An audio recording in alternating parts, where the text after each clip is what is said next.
Okay guys, so I said on the forum I would actually show you how I desolder capacitors from motherboards, but I couldn't find a scrap motherboard around the workshop, so here's a scrap video card, but much the same. So we have a few capacitors here, and what I'm going to do is unsolder them and then maybe resolder them as well. So basically what we have the T12 soldering iron set at 320 degrees. I have some NC559 ASM flux, some solder braid, some desoldering needles, some solder, and that's basically what we're going to be using. So basically the technique I use with these, let's take these capacitors off here.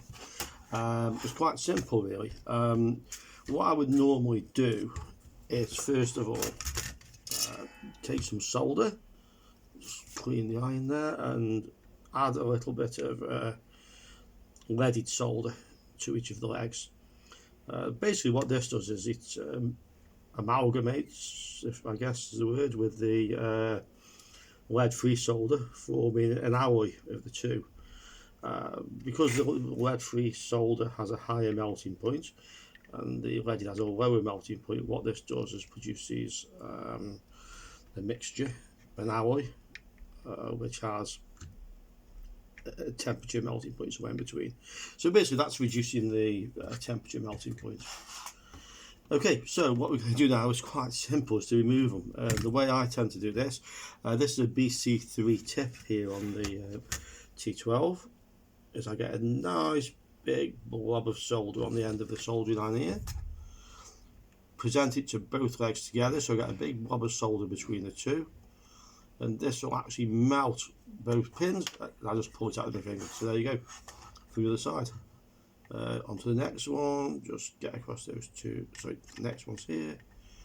Just get across there. I may need to add just a little bit more solder on this one because they're a bit further apart. Again, we have a nice big blob of solder there. Give it a few seconds, and down comes the capacitor. The good thing with this technique, by the way, is that if it's getting too hot, your fingers will tell you you've got that capacitor too hot. Okay, so there we go. And we'll just take one more. So again, nice big blob of solder on there. Get hot heat into that. Fingers on the capacitor, out it comes. So that's basically how I'm removing these capacitors. Now, what we obviously need to do is clean the board up, and this is where really the fun starts. I would normally use a desoldering tool for this, a vacuum desoldering tool, but what I'm going to try and do is show you guys how to do this with very basic equipment. What I don't like to use is those vacuum desoldering pumps. I find they're absolutely hopeless at cleaning the solder out of the holes, but do a very, very good job of ripping pads from the boards. You know when you hit the spring clip and you get the recoil?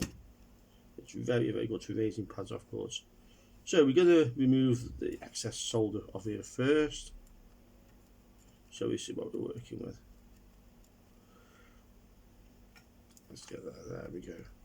So it's just a bit of flux on there, remove all the excess solder as best we can, and then we're getting down to where the holes are. Now what you're going to find is that really it's practically impossible to draw the solder out the holes this way.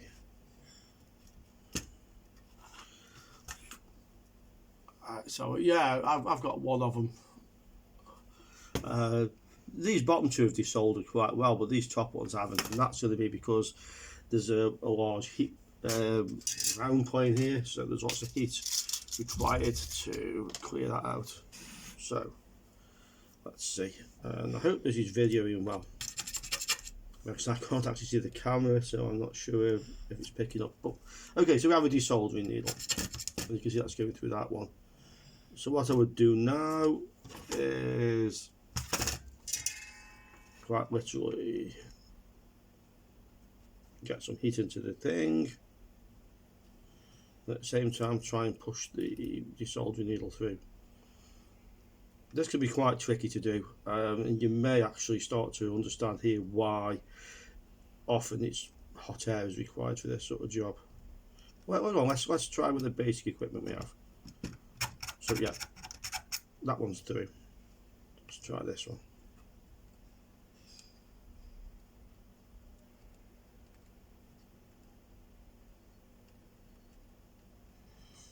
Just find where the hole actually is.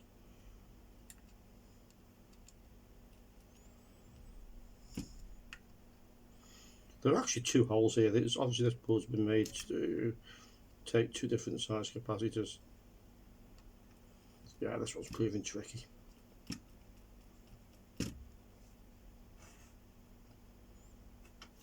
Might actually help there just to add a bit more lead-free solder, and we'll have another go. So we can now conduct the heat into the where we want.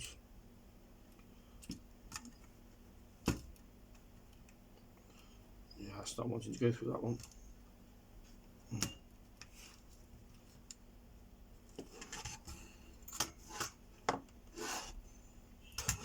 Yeah, that's definitely sticking in that. It's just not wanting to go through.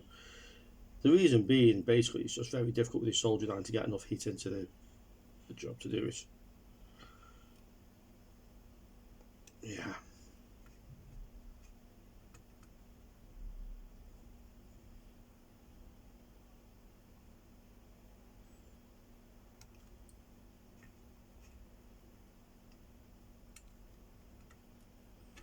Okay, so this is basically showing you why to do this sort of work you really need the right equipment.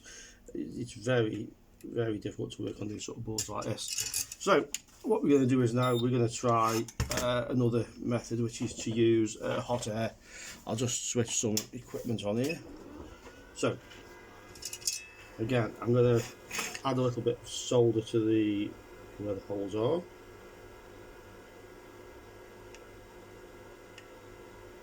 The reason I'm doing this basically is because the molten solder helps to conduct the heat into the pads.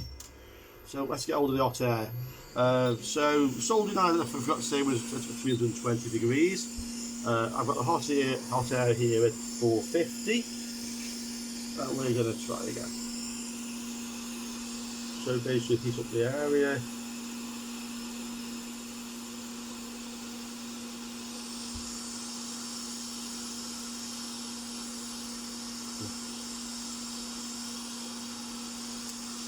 Maybe actually use both the soldering iron and the hot air. Get something with that. Try again now.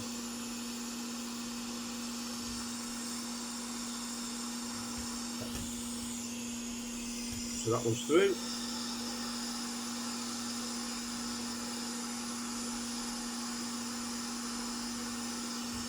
That one's through.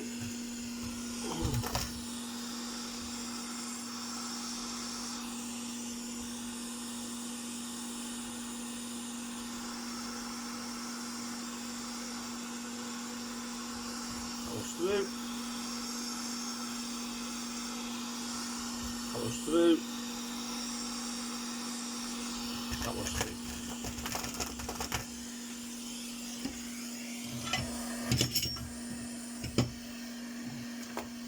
Okay, so basically that was a quick demonstration. You can see even with this graphics card, which is not the heaviest board like something like a gaming motherboard, but you need some fairly basic equipment to do this job, but you do need the equipment.